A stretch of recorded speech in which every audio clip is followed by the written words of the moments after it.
प्रश्नावली 1.1 का प्रश्न संख्या 3 है। निम्न संख्याओं को भारतीय संख्यांकन पद्धति एवं अंतर्राष्ट्रीय संख्यांकन पद्धति दोनों में उपयुक्त स्थानों पर अल्प विराम लगाते हुए लिखिए तथा उनके संख्या नाम भी लिखिए। हमें क्या करना है, हमें एक संख्या दिया हुआ है, इसको हमें भारतीय संख्यांकन पद्धति में भी लिखना है और अंतर्राष्ट्रीय संख्यांकन पद्धति में भी लिखना है। और हमें दो चीज़ लिखनी है यहाँ पे, एक तो संख्यांक लिखना है और एक संख्या नाम लिखना है, दोनों लिखना है। तो चलिए इसको देख लेते हैं, इसका सॉल्यूशन देख लेते हैं क्या होगा। देखिए हमें दोनों में लिखना है, भारतीय में भी और अंतर्राष्ट्रीय में भी। तो पहले हम भारतीय को लिख लेते हैं। भारतीय संख्यांकन पद्धति। भारतीय संख्यांकन पद्धति में हमें दो चीज़ लिखना है। एक पहला लिखना है संख्यांकन, संख्यांक लिखना है पहला, तो हमें संख्यांक लिखना है। और दूसरा हमें लिखना है संख्या नाम, संख्या नाम, हमें दोनों लिखना है।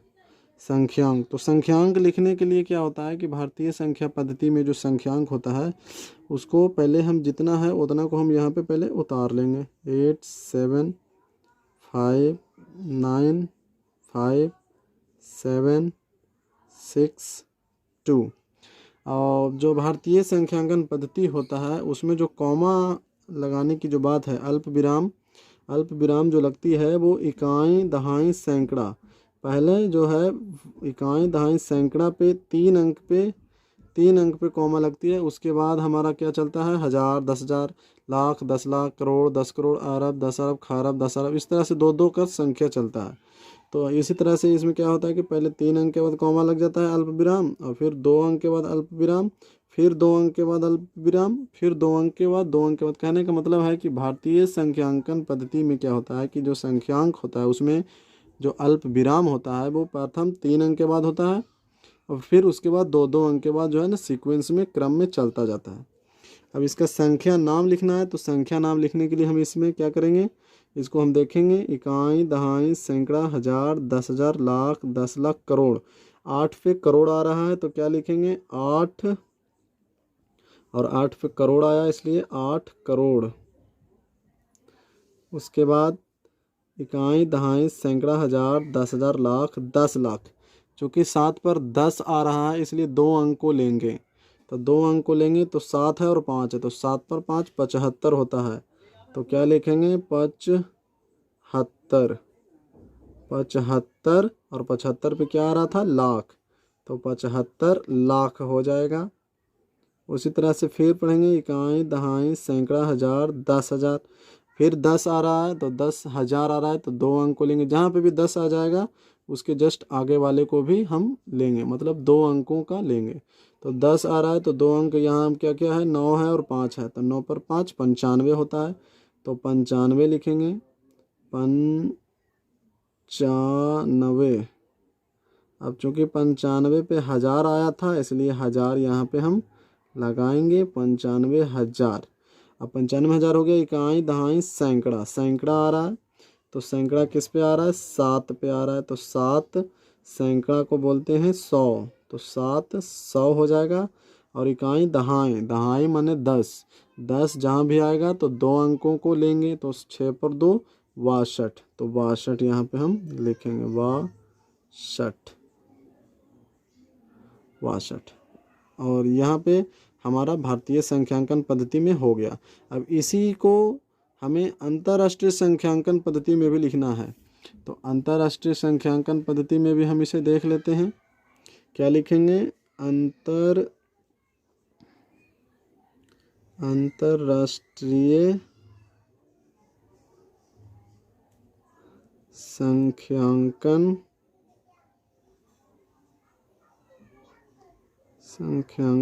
पद्धति में संख्यांक लिखना है हमें, पहला हमें संख्यांक लिखना है और दूसरा हमें लिखना है संख्या नाम। संख्या नाम। तो संख्यांक में पहले तो जितना दिया है उसको यहाँ पे हम नोट कर लेंगे। 8 7 5 9 5 7 6 2। अब जो अंतर्राष्ट्रीय पद्धति है इसमें क्या होता है कि इकाई, दहाई, सैकड़ा तक चलता है। उसके बाद हज़ार, फिर 10,000, फिर 100,000, मतलब हज़ार जो है तो 3 बार चलता है। उसी तरह से फिर मिलियन, 10 मिलियन और 100 मिलियन 3 बार चलता है। फिर बिलियन, 10 बिलियन और फिर 100 बिलियन, 3-3 के क्रम में चलता है। तो अंतर्राष्ट्रीय पद्धति में जो हम अल्प विराम लगाएंगे, कॉमा लगाएंगे, वो 3-3 अंकों के बाद लगती है। तो पहला 3 अंक के बाद कॉमा लग गया, फिर 3 अंक के बाद कॉमा, फिर 3 अंक के बाद कॉमा, फिर 3 अंक के बाद कॉमा। इस तरह से अंतर्राष्ट्रीय संख्यांकन पद्धति में अल्प विराम लगाई जाती है। तो इसे ध्यान में रखना है। अब इसका संख्या नाम लिखना है तो इसको हम पढ़ेंगे इकाई, दहाई, सैकड़ा, हज़ार, 10,000, 100,000, मिलियन, 10 मिलियन। अब यहाँ पे मिलियन में आ रहा है 10 मिलियन, तो पूरा को देखेंगे। 8 पर 7 है तो 8 पर 7 87 होता है। 87। चूँकि ये मिलियन आ रहा है इसमें तो मिलियन हो जाएगा। मिलियन। इसको ऐसे समझ सकते हैं कि इकाई, दहाई, सैकड़ा, ये 3 अंक तो सैकड़ा तक का ठीक है, जैसे भारतीय संख्यांकन पद्धति में होता है उसी तरह से ये होगा। लेकिन इसमें क्या होता है कि हज़ार होता है। तो यहाँ पे आए, चाहे यहाँ पे आए, चाहे यहाँ पे आए, कि सारे को देखना, इस पूरे को देखना है। तीनों अंकों को देख करके जो संख्या बन रही है उस संख्या को लिखने के बाद हज़ार लगा देना है हमें। जैसे 595 है तो 595 लिख देंगे और हज़ार लगा देंगे।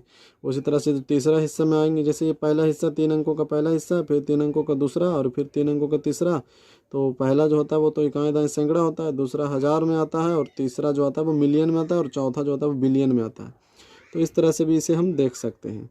तो यहाँ अब हमारा 87 मिलियन हो गया तीसरा हिस्सा। दूसरा में आएंगे तो 595 है तो 595 हम पहले लिख लेंगे। 595 हमने लिख लिया। अब चूंकि ये दूसरा हिस्सा था तो इसमें हज़ार हम लगा देंगे। 595,000, ठीक है। अब उसके बाद हमारा जो पहला हिस्सा था वो 762 है तो 762 लिख देंगे। 762।